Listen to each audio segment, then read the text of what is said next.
Hey guys, welcome back to essentials of Ayurveda. तो आज के द्रव्यगुण प्लांट सीरीज का प्लांट है हमारा भृंगराज, और ये सारे पॉइंट्स हम लोग इस वीडियो में डिस्कस करने वाले हैं। तो चलिए शुरू करते हैं। भृंगराज, इसको इंग्लिश में हम लोग ट्रेलिंग एक्लिप्टा कहते हैं और हिंदी में इसको भंगरा कहते हैं। फर्स्ट पॉइंट है हमारा इंट्रोडक्शन। तो इसका लैटिन नेम है एक्लिप्टा एल्बा।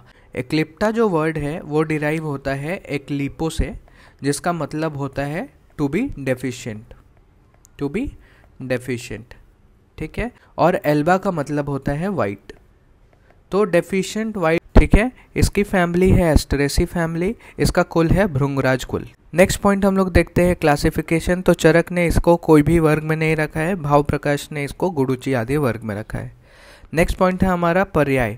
तो इसका बेसोनिम देखते हैं। सबसे पहले इसको भृंगराज क्यों कहते हैं, तो flowers science like the honey बीज। भृंगराज के जो फ्लावर्स होते हैं वो हनी बीज की तरह साइन करते हैं, इसलिए उसको भृंगराज कहा जाता है। नेक्स्ट पर्याय देखते हैं भृंगराज। भृंगराज क्यों कहते हैं, जो प्लांट होता है वो अट्रैक्ट करता है हनी बीज को, इसीलिए भृंगराज कहते हैं। नेक्स्ट है केसराज। केसराज क्यों कहते हैं, because it has very good effect on hairs. ये जब हम लोग इसको बाल पे अप्लाई करते हैं तो बाल बहुत सुंदर हो जाते हैं। नेक्स्ट है मार्को। मार्को क्यों कहते हैं, because it prevents the greying of hairs. Last है केश रंजन। केश रंजन क्यों कहते हैं, it nourishes the hair and gives natural black colour to the hair, ठीक है। नेक्स्ट पॉइंट है हमारा रस पंचक। रस है इसका कटु तिक्त, गुण है इसका लघु रुक्ष, विपाक है कटु, वीर्य है उष्ण, और कर्म देखे तो दोषों पे ये कफ वातहर होता है। कफ का समन कैसे करता है, तो उष्ण वीर्य, कटु विपाक और कटु तिक्त रस से ये कफ का शमन करता है। और वातहर कैसे होता है, तो उष्ण वीर्य से ये वातहर होता है। और क्या क्या इसके प्रधान कर्म हैं, केश्य होता है, त्वच्य होता है, त्वचा के लिए भी अच्छा होता है, नरिश करता है, कृमिघ्न होता है, और श्वास काश हर भी बोला गया है इसको। नेक्स्ट पॉइंट है पार्ट यूज्ड। कौन सा पार्ट यूज करते हैं मेडिसिनल पर्पस के लिए, तो पंचांग यूज करते हैं, मतलब पूरा का पूरा प्लांट का जो भी पार्ट है सब यूज करते हैं। Leaves, stem, flowers, roots, fruits सब यूज करते हैं हम लोग। नेक्स्ट पॉइंट है हमारे पास गुण और कर्म का। तो ये भाव प्रकाश का श्लोक है। तो फर्स्ट लाइन है हमारे पास भृंगारः कटुका तीक्ष्णो रुक्ष उष्णो कफ वातनुत्त। तो बेसिकली ये सभी ये गुण है इसके, और रस है, और इससे ये कफ और वात का शमन करता है, नाश करता है। नेक्स्ट लाइन में देखते हैं ये कौन कौन सा डिजीज को नाश करता है। तो ये पहले तो केश होता है, बालों के लिए अच्छा होता है, त्वचा होता है, त्वचा के लिए भी अच्छा होता है, कृमि का, श्वास का, काश का, शोथ का, आम का, पांडु का, इन सभी का नाश करता है। फिर दंत दांतों के लिए भी अच्छा होता है, रसायन कर्म भी करता है, बल्य होता है, कुष्ठ, नेत्र, सिर और अर्थी, इन सभी रोगों का नाश करता है, ठीक है। तो रोगनता में हमने क्या क्या देखा, एक तो केश विकार जैसे पालित्य हो गया, खालित्य हो गया, कुष्ठ, कृमि, श्वास, काश, शोथ, आमदोष, पांडु, दंत रोग, नेत्र विकार, श्रीरो रोग और हृदय रोग और विष का भी ये शमन करता है। इन सभी रोगों में हम लोग भृंगराज यूज कर सकते हैं। नेक्स्ट पॉइंट हम लोग देखते हैं इसमें कौन कौन से फाइटो कॉन्स्टिट्यूएंट होते हैं। तो पहला फाइटो कॉन्स्टिट्यूएंट है एलिप्टिन। एलिप्टिन एक एल्कलॉइड होता है जो कि एंटी इन्फ्लेमेटरी और एंटी माइक्रोबियल इफेक्ट शो करता है। नेक्स्ट है लुटियोलिन या फिर एपिजेनिन, ये फ्लेविनॉइड्स होते हैं जो कि एंटीऑक्सीडेंट प्रॉपर्टी शो करते हैं।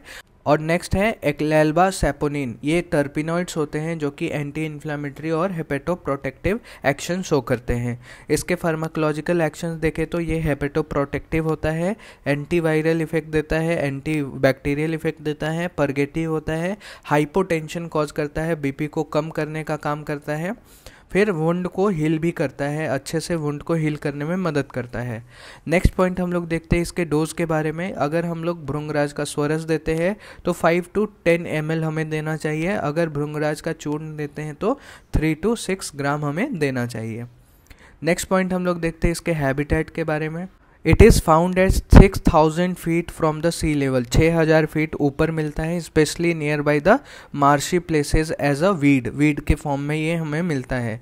कॉमनली कर्नाटक में, केरल में, तमिलनाडु, आंध्र प्रदेश, यूपी, बिहार, महाराष्ट्र, इन सभी जगहों पे मिलता है भृंगराज। नेक्स्ट पॉइंट हम लोग इसके मॉर्फोलॉजी के बारे में देखते हैं। तो हैबिट है, एनुअल हर्ब है ये, नेक्स्ट इसके रूट के बारे में देखते हैं। तो ये ब्रांच्ड होता है और टैप रूट होता है। इसका स्टेम कैसा होता है, हर्बेशियस होता है, एरियल, इरेक्ट और ब्रांच्ड और सिलिंड्रिकल होता है। लीव्स की बात करें तो एक स्पेसिफिक पैटर्न देखने को मिलता है, रैमल एंड कॉलिन, और इसका लीफ सिंपल और ऑपोजिट होता है। नेक्स्ट इन्फ्लोरेसेंस देखें तो कैपिटुलम होता है। नेक्स्ट हम लोग फ्लावर्स देखें तो रे फ्लोरेट्स प्रेजेंट होता है, यानी कि पेरिफेरल फ्लावर्स प्रेजेंट होता है जो कि इनकम्प्लीट, यूनिसेक्सुअल और जाइगोमॉर्फिक होता है। नेक्स्ट और लास्ट पॉइंट है फ्रूट्स। तो फ्रूट्स सिप्सेला होता है। नेक्स्ट पॉइंट हम लोग देखते हैं इसके आमयिक प्रयोग यानी कि थेराप्यूटिक एडमिनिस्ट्रेशन। पेशेंट को कैसे एडमिनिस्टर करते हैं हम लोग। तो अगर पालित्य का पेशेंट है यानी कि हेयर फॉल का पेशेंट है तो भृंगराज आदि तेल को नष्ट करने के लिए हम लोग देते हैं। फिर अगर स्वित्र का पेशेंट है तो भृंगराज को आयरन पैन में फ्राई करते हैं और उसको चबा के खाने के लिए देते हैं। फिर उसके बाद मिल्क प्रोसेस्ड विथ बीजक, बीजक से मिल्क प्रोसेस किया हुआ उसको पीने के लिए देते हैं। नेक्स्ट अगर सूर्यावर्त का पेशेंट है यानी कि हेडेक का पेशेंट है तो भृंगराज रस को बकरी के दूध के साथ उसको सनलाइट में ड्राई करके फिर उसको नष्ट करने के लिए देते हैं। नेक्स्ट पॉइंट हम लोग देखते हैं फॉर्मुलेशंस के बारे में, योग या कल्प के बारे में। तो पहला है इम्पॉर्टेंट भृंगराज आदि तेल जो कि खालित्य और पालित्य के लिए यूज़ करते हैं। पालित्य इज़ हेयर फॉल होना और खालित्य is premature greying of hair. Next है भृंगराज आदि घृत जो कि खालित्य के लिए यूज़ किया जाता है। और लास्ट है भृंगराज चूर्ण जो है वो रसायन कर्म के लिए यूज़ किया जाता है। नेक्स्ट और लास्ट पॉइंट है हमारा रिसर्च अपडेट्स। फर्स्ट रिसर्च है the anti diabetic effect of ethanolic extract of Eclipta alba on hyperglycemia and diabetic nephropathy was investigated in streptozotocin induced diabetic rat में एंटी डायबिटिक इफेक्ट देखने को मिला था ethanol extract of Eclipta alba का। Next research में क्या देखने को मिला, to explore the anti proliferative activity of Eclipta alba on liver and other related cancers. ठीक है, thank you, hope you like the video. Please do like, share and subscribe. मिलते हैं अगले वीडियो में।